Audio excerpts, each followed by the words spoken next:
Je vous invite à ouvrir la parole de Dieu au livre de la Genèse, chapitre 1. Nous ouvrons la parole de Dieu au livre de la Genèse, chapitre 1.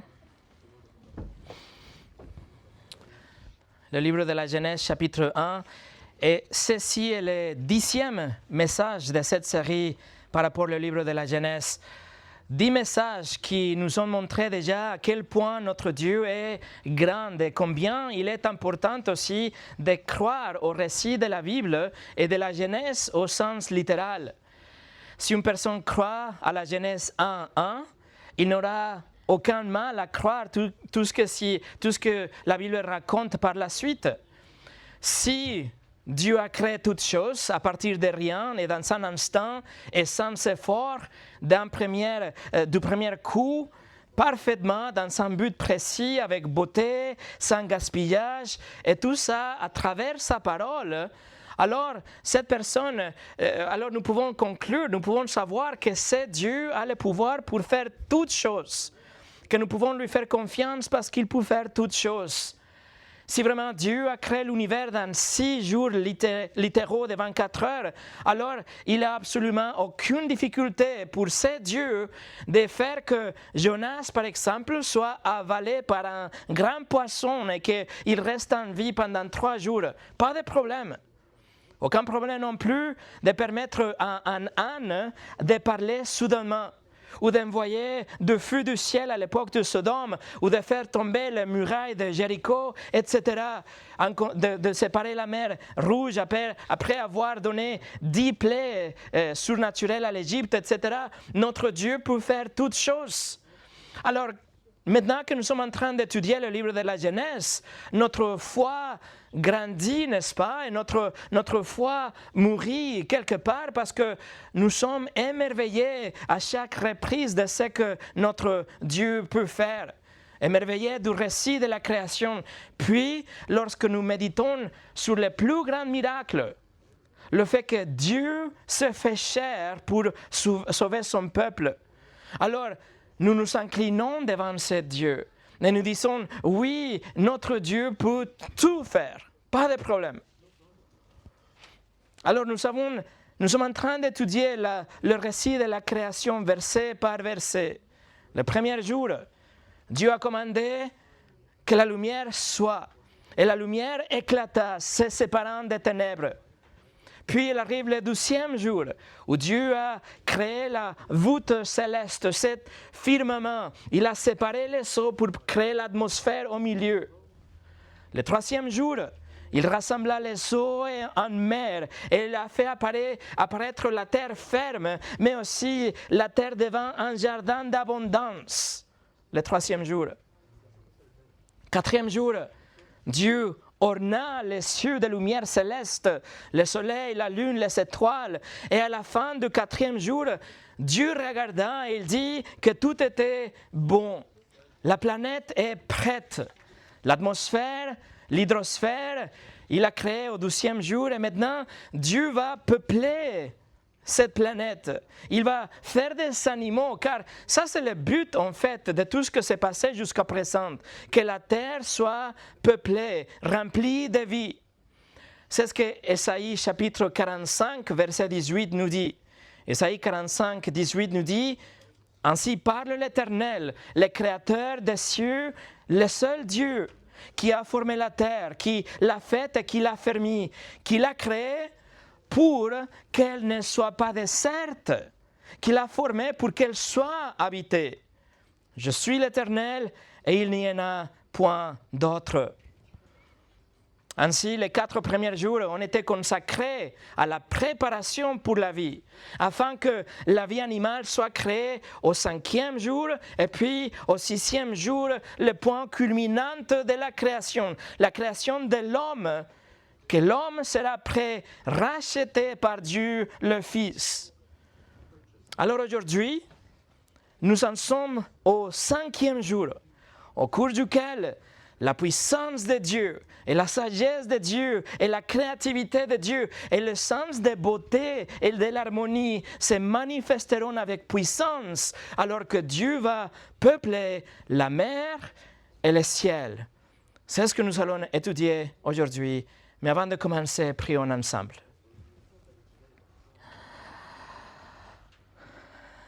Notre Dieu, nous prions que notre esprit soit à nouveau émerveillé, que notre louange monte de niveau encore une fois alors qu'on contemple ta puissance et ce que tu as fait lors du 5e jour. Seigneur, que notre vie change en fait à chaque fois que nous voyons la mer, que nous voyons les oiseaux dans le ciel, Seigneur, que nous pensons à toi, ce que tu as fait pour l'humanité. Nous prions, Seigneur, que cette étude, ces prédications soient bénies par toi, pour toi, au nom de Jésus. Amen. Et le message d'aujourd'hui s'appelle « Les poissons et les oiseaux » tout simplement. Et nous allons lire Genèse chapitre 1, verset 22, de verset 20 jusqu'au verset 23, que c'est le récit du 5e jour. Dieu dit que les eaux produisent en abondance des animaux vivants et que des oiseaux volent sur la terre vers l'étendue du ciel. Dieu créa les grands poissons et tous les animaux vivants qui se meuvent et que les eaux produisirent en abondance selon leur espèce. Il créa aussi tout oiseau ailé selon son espèce. Dieu vit que cela était bon.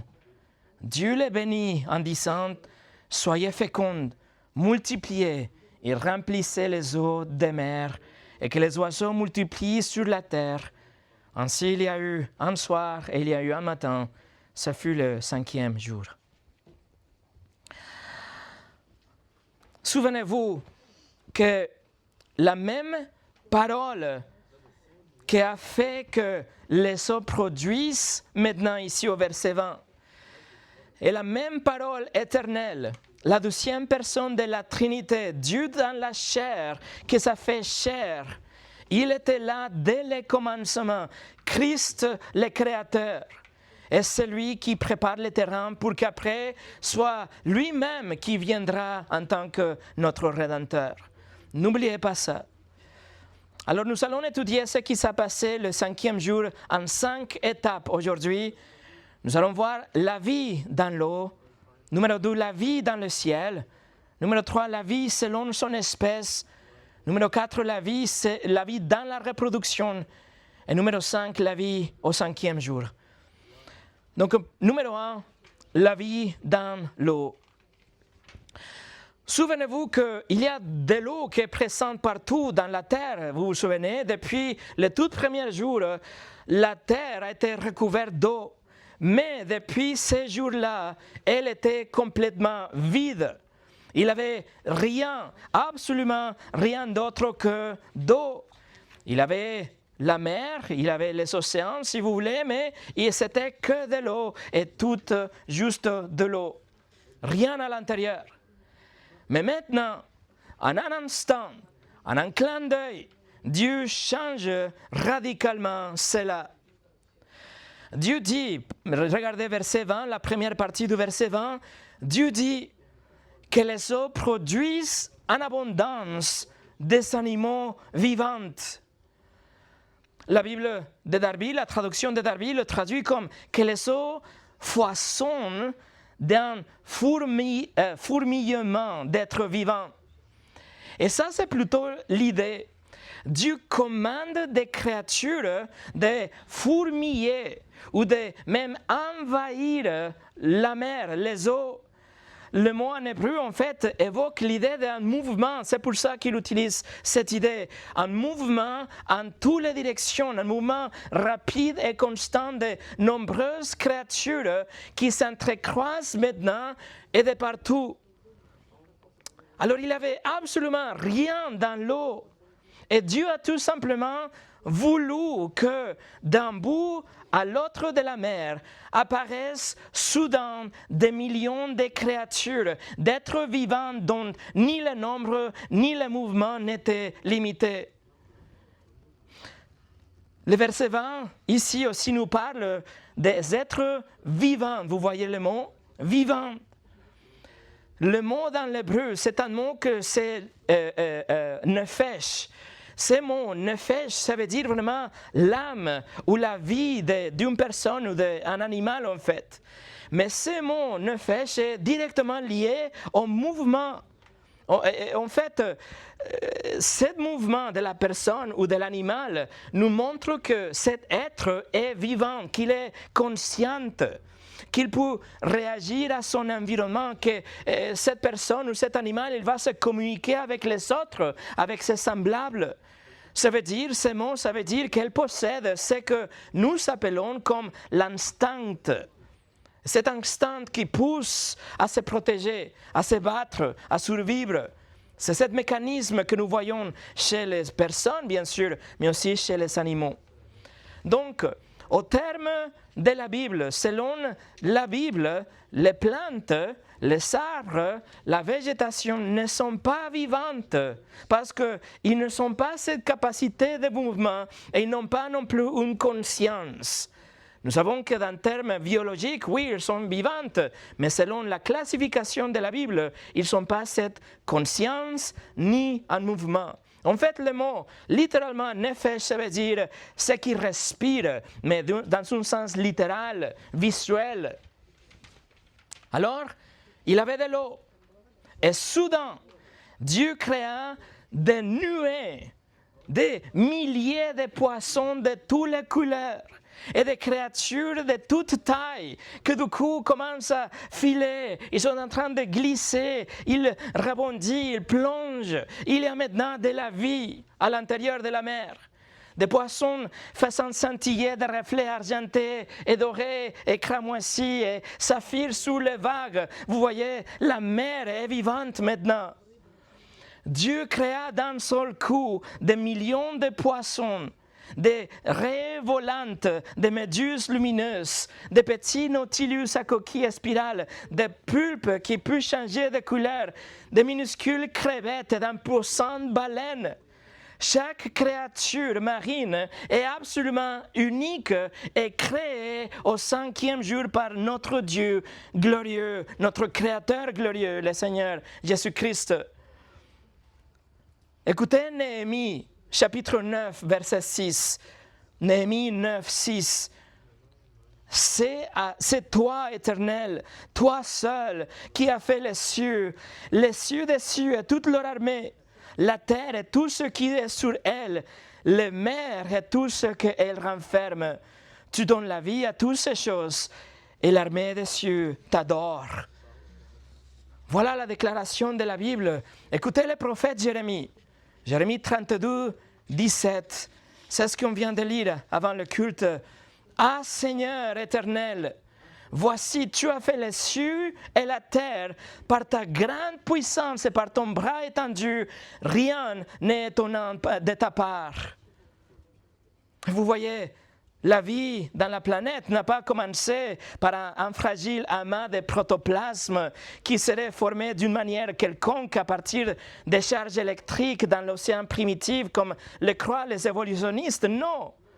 Ceci est la puissance, la créativité et l'imagination et ce sens de beauté et le génie de notre Dieu, notre Créateur.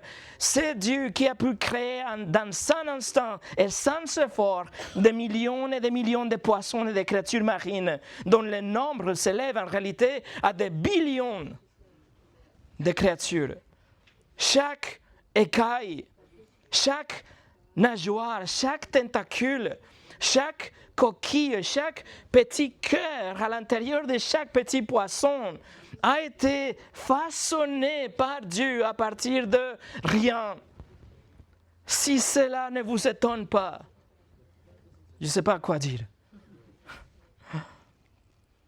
Matthew Henry, le commentateur de la Bible, a dit « La curieuse constitution des corps de ces créatures marines, leur taille, leur forme et leur nature variée, ainsi que les admirables facultés dont elles sont dotées, lorsqu'on les examine comme il se doit, servent non seulement à faire taire et confondre les objections des athées et des sceptiques, mais aussi à susciter de nobles pensées et de grands éloges à la gloire de Dieu. » Et c'est ce que nous cherchons à faire maintenant que nous étudions la Genèse.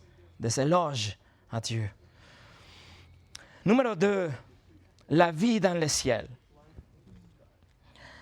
En plus de billions de créatures marines, Dieu crée également les oiseaux. Même verset. Genèse 1, verset 20, la 12e partie de ce verset. Regardez, il nous dit et que des oiseaux volent sur la terre vers l'étendue du ciel. Un clin d'œil, pas d'effort. Le ciel bleu était complètement vide. Et d'un seul coup, c'est rempli d'oiseaux de toutes sortes.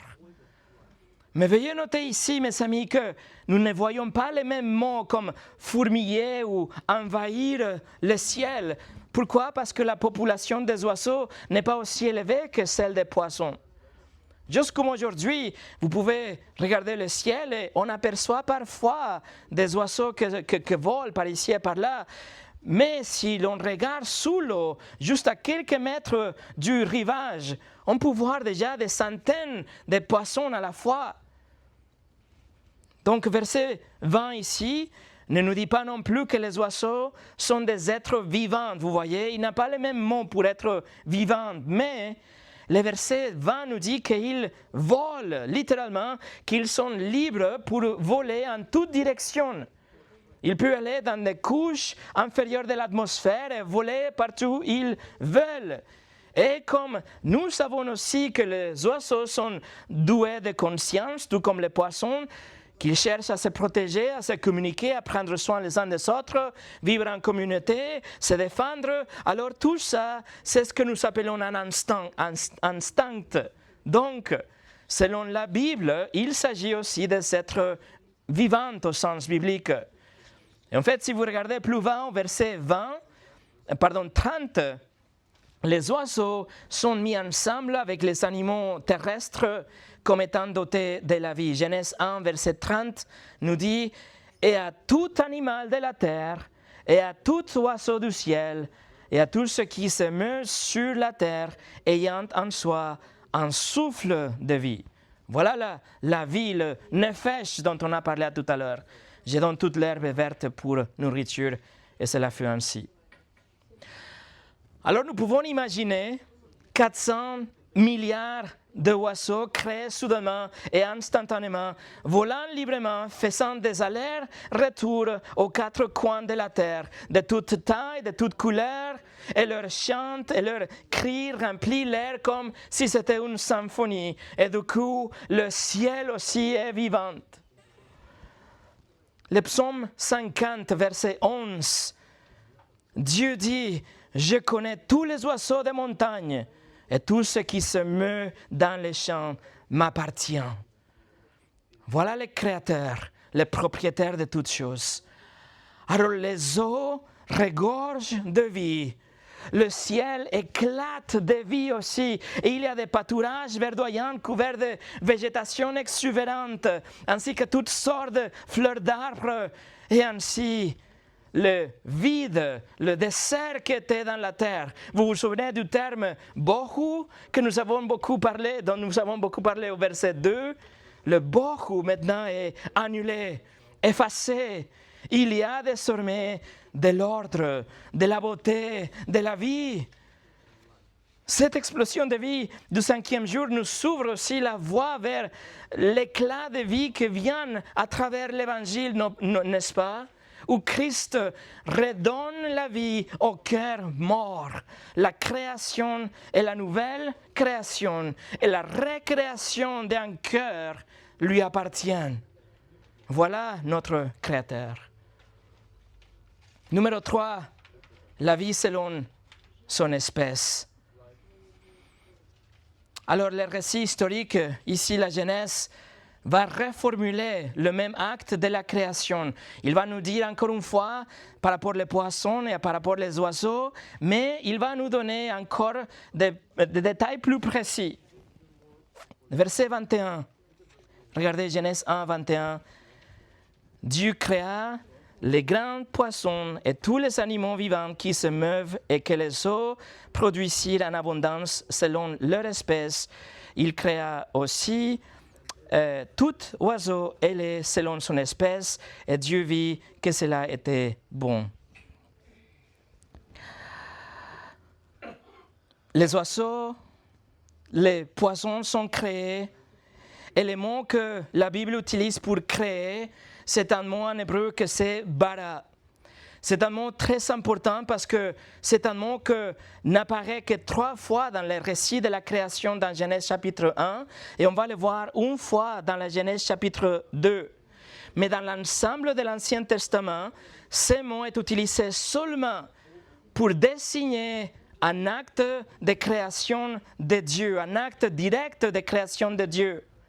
Alors, ce mot met l'accent sur donner quelque chose, donner la vie à quelque chose, faire naître quelque chose qui n'existe pas, faire apparaître, créer d'une manière dont seulement Dieu est capable, la façon à partir de rien. C'est un acte de création ex nihilo, à partir de rien. Alors Dieu créa, bara toutes choses. Mais la Genèse utilise ces mots stratégiquement pour souligner l'importance cruciale de ce qui se passe dans le récit de la création. Donc, par exemple, ce mot est utilisé pour la création des cieux et de la terre, qui constituent les structures de toutes choses. Ce mot est utilisé aussi pour la création maintenant des poissons et des oiseaux qui occuperont et régneront sur la mer et le ciel. Et le mot sera utilisé une 3e fois pour l'homme. Pourquoi? Parce que l'homme, c'est celui qui va régner ou dominer la création. Alors, avec ces mots, bara, la création de Dieu à partir de rien, il n'y a pas un processus d'évolution envisageable. Nous ne pouvons pas injecter l'évolution dans le récit biblique. Dieu a simplement prononcé la création et instantanément, tout a vu le jour, pleinement fonctionnel, avec l'apparence des anges, des créatures marines pleinement développées et toutes sortes d'oiseaux. Et c'est intéressant qu'au verset 21 aussi, il spécifie que Dieu créa, regardez, les grands poissons, vous voyez. Il spécifie les grands poissons. La Bible de Neuchâtel le traduit comme les grandes bêtes aquatiques. Et en fait, le mot en hébreu, littéralement, ça veut dire un dragon, un monstre marin. Le mot est utilisé 15 fois dans l'Ancien Testament. Et toutefois, dans toutes les occurrences où le mot est utilisé pour décrire une créature marine, il fait référence à ce qu'ils appelaient des monstres marins, des grands poissons, des grandes créatures. Et ça, c'est intéressant, parce que dans la mythologie ancienne, par exemple, dans l'Égypte, dans la Mésopotamie, il existait des légendes très élaborées sur des monstres marins considérés comme divins. Les Philistins, par exemple, il avait un dieu qui s'appelait Dago. Ce dieu était un demi-homme et la autre moitié un poisson, tout comme les Ninivites du jour de Jonas. Et il existait vraiment beaucoup de récits et beaucoup de textes qui parlaient de ce type de créatures. Ils étaient des créatures féroces, ils étaient peut-être des dieux, ou ils essayaient de les faire paraître comme des dieux. Il avait un dieu qui s'appelait Mot, M-O-T. Et ce dieu, cette idole, est appelé le Seigneur de la mer. Et ce dieu est un rival de l'autre idole, Baal, que vous connaissez aussi dans la Bible. Alors, ces monstres marins, ils existaient en fait. C'est ce que nous appelons le dragon, les dinosaures. Ils existaient, mais pas comme des dieux, même pas comme des monstres, mais en tant que des énormes créatures marines créées par Dieu, des dragons marins ou en termes modernes de dinosaures marins, comme le mosasaure par exemple, qui pouvait atteindre 17 mètres de long, ou même plus grand que ça, le chonisaure, qui pouvait atteindre 21 mètres de long. La Bible, dans le livre de Job, chapitre 41, nous parle d'une créature réelle, le Léviathan. Une créature réelle, une créature massive, redoutable, qui semblait indestructible. Ainsi, l'existence de telles créatures mélangées avec les légendes et les mythes qu'Israël connaissait à l'époque, les légendes de Canaan ou de l'Égypte, étaient bien ancrées dans l'esprit et dans la connaissance du peuple de Dieu. Et c'est pour ça que le Saint-Esprit inspire Moïse à écrire spécifiquement que les monstres marins avaient été créés par l'Éternel le 5e jour de la création. Toutes ces créatures mythologiques, toutes ces histoires mettant en scène des créatures divines, des demi-dieux, des forces du mal qui défient les dieux dans une lutte sans fin, mais ce ne sont pas que des simples créatures. Ce ne sont pas que des simples petits animaux créés sans effort et dans un instant, comme les dauphins et comme les sardines. Juste des créatures. Et c'est pour ça que même les monstres marins sont appelés ou convoqués par les psalmistes à se prosterner devant le Seigneur en signe de louange.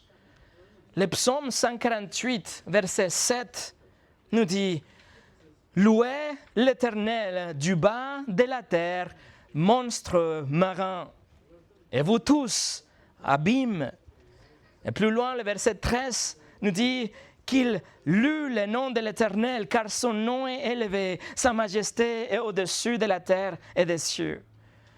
Alors ces créatures qui dans la mythologie étaient des forces du mal invincibles, ne sont en réalité que des simples créatures du Seigneur, vous voyez.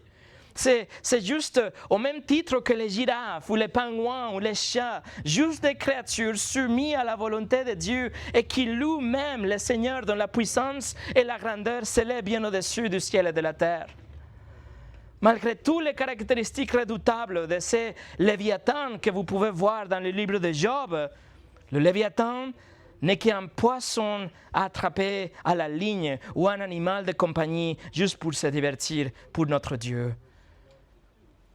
Job 40, versets 20 et 21 nous dit, Dieu pose la question rhétorique à Job et il dit, prendras-tu le léviathan à la maison? Sassierais-tu sa langue avec une corde? Mettras-tu un jonc dans ses narines? Lui perceras-tu la mâchoire avec un crochet? Nul n'est assez hardi pour l'exciter. Qui donc me résistera en face, dit l'Éternel. Alors la créature la plus féroce n'est qu'une simple créature aux yeux du puissant Créateur. C'est pour ça que j'apprécie ce qu'a dit le théologien von Rad. Écoutez, il a dit, en dehors de Dieu, il n'y a rien à craindre. Regardez encore verset 21. Il y a un autre petit détail. Il nous dit, Dieu créa les grands poissons ou les monstres marins et tous les animaux vivants qui se meuvent et que les eaux produisent en abondance selon leur espèce. Il créa aussi tout oiseau ailé selon son espèce. Et Dieu vit que cela était bon. Alors Dieu créa les monstres marins, les créatures dans la mer et toute créature qui se déplace dans l'eau, mais il nous dit selon son espèce, vous voyez.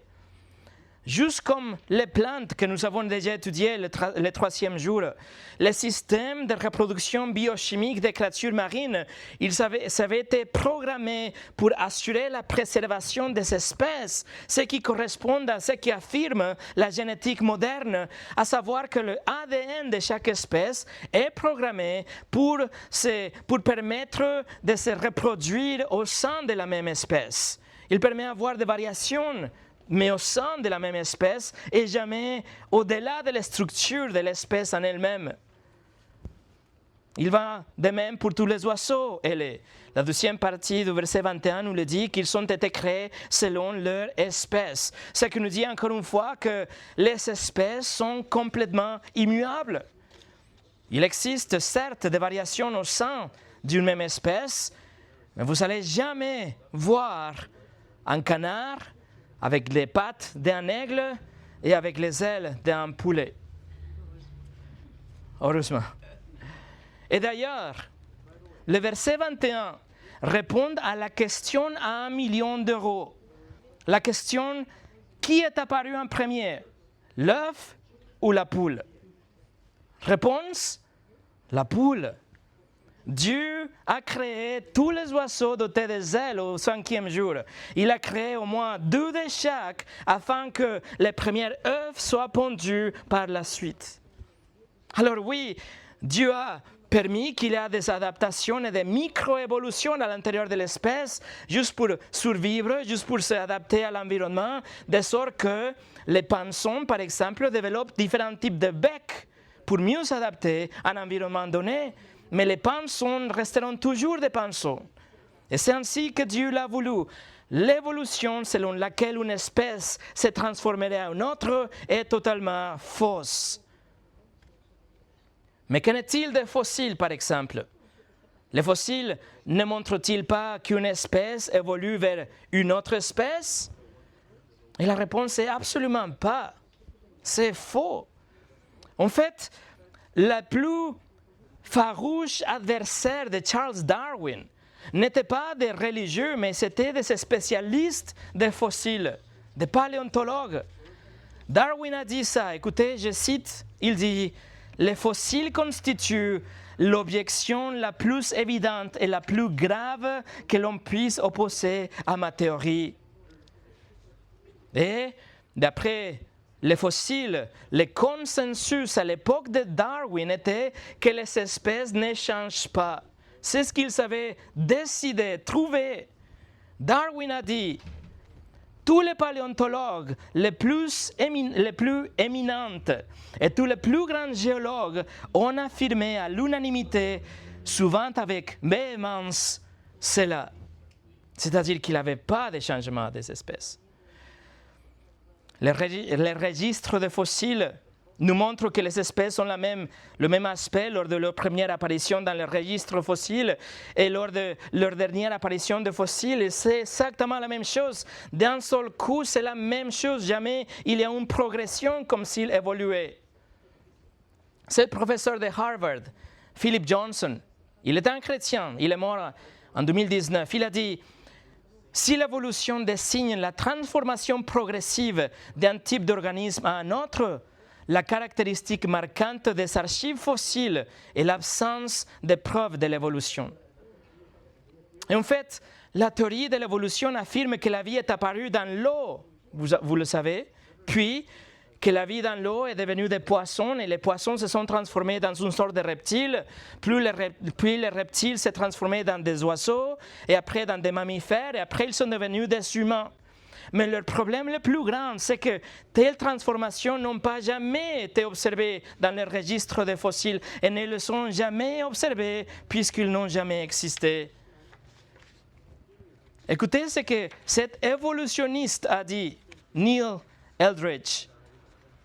Nous, les paléontologues, nous avons affirmé que l'histoire de la vie, telle qu'elle ressort des archives fossiles, corrobore la théorie de l'évolution progressive, tout en sachant très bien que cela n'est pas le cas.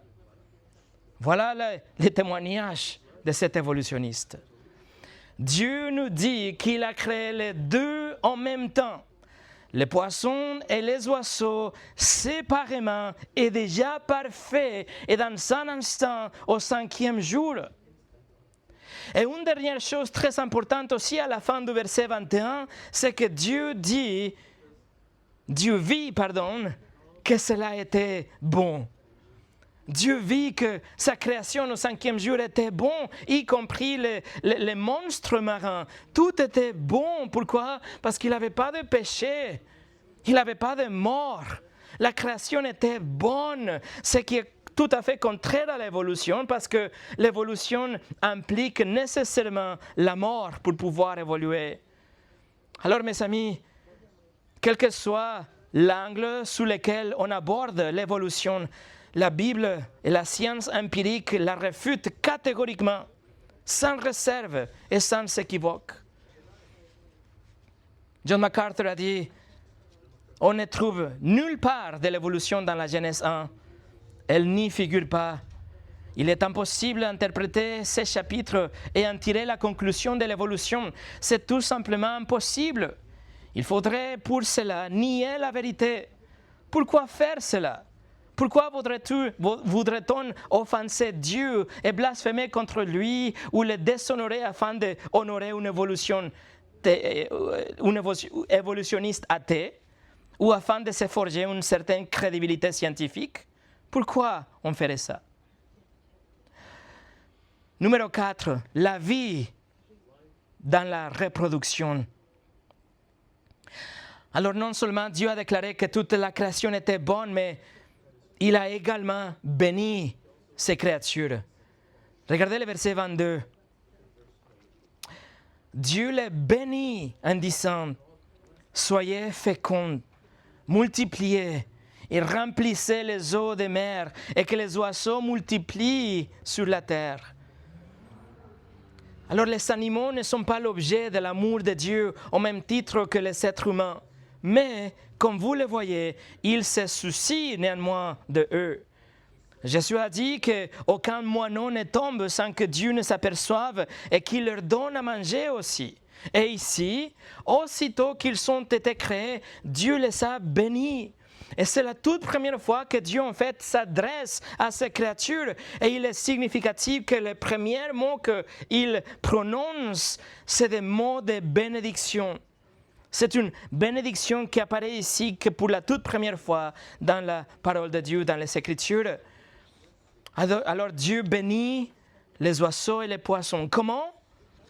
En leur donnant l'ordre et la capacité de se multiplier sans cesse, afin qu'ils occupent tous les coins du monde. Verset 22, il nous dit, « Soyez féconds, multipliez. » C'est la même chose que Dieu a dit à Adam et Ève, plus tard au verset 29. Et plus tard au chapitre 9, Dieu va donner le commandement aussi à Noé et à ses fils et à leur épouse de se multiplier aussi. Il va faire la même chose avec les animaux de l'arche. Lorsque Dieu a décidé de bénir Sarah, par exemple, qu'est-ce qu'il a fait? Il a permis qu'elle conçoive un fils. Dieu bénit Ismaël de la même façon. Genèse 28, 35, 48, c'est la reproduction, c'est la capacité de se reproduire, une bénédiction de Dieu.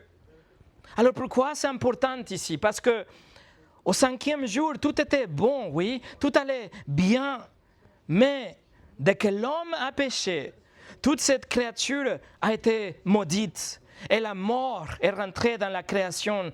Et si ce n'était pas grâce à cette bénédiction de reproduction, alors tant l'homme que les animaux auraient cessé d'exister il y a des milliers d'années. La procréation est une bénédiction directe de Dieu. La capacité de préserver et de perpétuer la vie est une bénédiction de Dieu. Vous savez bien que la vie est fragile. Vous savez bien que la vie n'a pas la force d'une pierre, mais plutôt la vie est plutôt comme une bougie qui se consume lentement mais sûrement. Pourquoi? Parce que Dieu a prononcé la sentence de mort sur toute créature vivante, hommes et animaux. Puisque le péché a rentré dans la création, a contaminé, déformé, corrompu la création. Et depuis, le cœur de l'homme est incliné vers le mal. Et il cherche à se cacher de Dieu. Il a horreur à la lumière. Il se moque de la Bible. Il se précipite dans le péché. Et il en boit comme de l'eau. Il aime le péché. Et en conséquence, nous ne voulons pas et nous ne pouvons pas même respecter les commandements de Dieu. Et nous volons et nous mentons. Et nous prenons le nom de Dieu en vain et nous regardons aux autres avec la convoitise et nous envions ce que nous n'avons pas et on déteste les gens, etc. Aux yeux du monde, nous sommes des gens très bien. Mais devant Dieu, nous ne sommes rien d'autre que des transgresseurs de la loi, vous voyez. Et parce que Dieu est saint et juste, il doit nous trouver coupables lors du jugement et ce verdict a été déjà rendu. Il a dit que le verdict est l'enfer pour l'éternité. C'est pour ça que nous avons besoin d'une façon pour ne pas seulement couvrir nos péchés. Non, ça ne suffit pas. Mais on a besoin que nos péchés soient ôtés loin de nous. Mais en même temps, nous avons besoin d'avoir un dossier irréprochable, comme si nous avions toujours suivi la loi de Dieu de notre propre initiative. Et c'est exactement ce que ça a passé avec la personne de Jésus-Christ.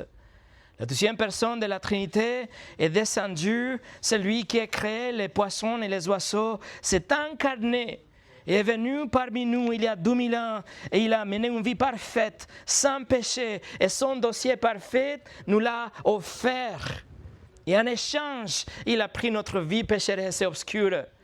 Voilà le glorieux échange qui s'est opéré sur la croix. Et en même temps, il a pris sur lui l'enfer éternel qui aurait dû s'abattre sur nous, afin qu'aucune goutte de la colère de Dieu ne s'abatte sur nous. Nous avons transgressé la loi de Dieu, mais Jésus a payé notre amende, notre dette. Et Dieu est si riche en miséricorde qu'il est prêt à nous pardonner et changer notre nature et nos désirs pour que nous voudrions le suivre en fait et nous éloigner de notre péché. Cet changement est surnaturel, mais ça se passe lorsque vous vous repentez de vos péchés et vous comprenez ce que Jésus a fait pour vous et vous lui donnez votre vie. C'est la repentance et la foi. La réponse, la seule réponse à la bonne nouvelle de l'Évangile. Et voilà, mes amis, un miracle beaucoup plus extraordinaire que remplir de vie la mer et le ciel. La Genèse nous montre à quel point Dieu est bon et merveilleux, à quel point le Créateur est puissant et plein de bonté en fait. Et pourtant, pour amour du péché, l'homme le rejette aujourd'hui et préfère croire que nous descendons de bananes, des petits pois, des singes, plutôt que de glorifier le Créateur, qu'il aimait tellement pour donner sa vie, pour qu'il soit avec lui pour l'éternité. Écoutez ce que Donald Barnhouse a écrit. Dieu a donné à l'homme l'intelligence nécessaire pour fondre le fer et fabriquer une tête de marteau et de clous. Et Dieu fait pousser un arbre et donne à l'homme la force de le couper et l'intelligence nécessaire pour façonner un manche de marteau à partir de son bois.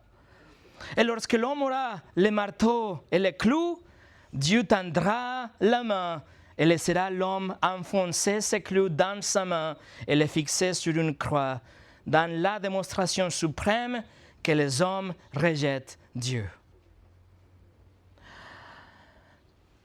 Et pour finir, numéro 5, la vie au 5e jour. Alors, comme nous avons vu à chaque jour de la création, le texte précise clairement qu'il s'agit d'un jour ordinaire comme les autres. Verset 23. Ainsi, il y a eu un soir et il y a eu un matin. Ce fut le 5e jour. Alors, un jour, le soir, le matin. Un seul jour, mes amis, les mers regorgent de créatures extraordinaires, spécialement conçues pour vivre et s'épanouir dans l'eau. Et le ciel est peuplé d'oiseaux de toutes sortes qui volent librement partout. Alors prenez le temps de réfléchir aux couleurs des poissons tropicaux, par exemple. Pensez à la puissance des baleines, à la beauté du vol de l'aigle. Chacune de ces choses est un témoignage en soi que nous proclame que notre Dieu est sage, puissant, glorieux. Et d'ailleurs, malgré les progrès scientifiques et technologiques d'aujourd'hui, l'homme ne peut pas faire ce que les poissons font dans la mer et les oiseaux font dans le ciel. Mais ces créatures étaient instantanément parfaites pour vivre chacune dans son écosystème et dotées de la capacité de se reproduire sans fin selon leur espèce. Vous y croyez ça? Vous y croyez ça? Si vous êtes un chrétien et que vous croyez en quoi que ce soit d'autre que ce que disent les Écritures, vous déshonorez Dieu. Exode chapitre 20, verset 11, nous dit clairement, écoutez, en 6 jours, l'Éternel a fait les cieux, la terre et la mer et tout ce qui est contenu. Clair et net. Croire que Dieu a créé tel qu'il le dit, c'est lui rendre honneur. Croire au récit de la création de la Genèse, c'est lui rendre honneur. Croire qu'il a créé directement, c'est lui rendre gloire, qu'il n'a pas besoin de l'évolution, ni du temps, ni des changements aléatoires. Tout ça donne la gloire à notre Créateur. Le considérer comme l'unique Créateur est une source d'adoration. Si vous attribuez quoi que ce soit dans l'univers au hasard, comme si c'était créé au hasard ou à l'évolution, ce qui revient au même, et vous accordez plus d'importance au hasard qu'à Dieu, et l'adoration, alors vous êtes en train d'offrir une adoration à Dieu qui est incomplète aujourd'hui en fait. Votre Dieu en fait n'existe pas. Vous croyez dans un idole. Alors mes amis, notre Dieu parle. Notre Dieu nous a déjà dit comment il a rempli le mer. Il nous a dit comment il a rempli les cieux et comment la terre est remplie de sa gloire. S'il vous plaît, ne le réduisez pas pour qu'il corresponde aux petites théories humaines. Ne le dépouillez pas de sa gloire, mais croyez en lui à travers sa parole et adorez le Créateur que vous a donné la création et sa parole pour le connaître. Les océans aujourd'hui chantent déjà ses louanges. Les oiseaux chantent déjà de sa gloire. Mais et vous? Est-ce que vous vivez pour la gloire de Dieu? Les eaux débordent de vie, le ciel résonne du chant des oiseaux, la terre est pleine de beauté et de l'ordre, mais est-ce que vous allez lui rendre gloire? Mais aussi magnifique aussi que cela puisse paraître. Les poissons filant à toute allure dans la mer et les oiseaux planant dans les cieux, ce n'est pas là le couronnement de l'œuvre créatrice de Dieu. Il y a quelque chose de plus grand qui se profile. La création est magnifique, mais la création est impersonnelle. Les étoiles ne peuvent pas parler. Les baleines ne peuvent pas prier. Les moineaux ne peuvent pas adorer le Créateur en esprit et en vérité. Alors, le décor est posé. La terre est prête. Les cieux sont ornés. Les mers sont animées. Et le 6e jour approche. Le point culminant de la création arrive bientôt. Prions ensemble.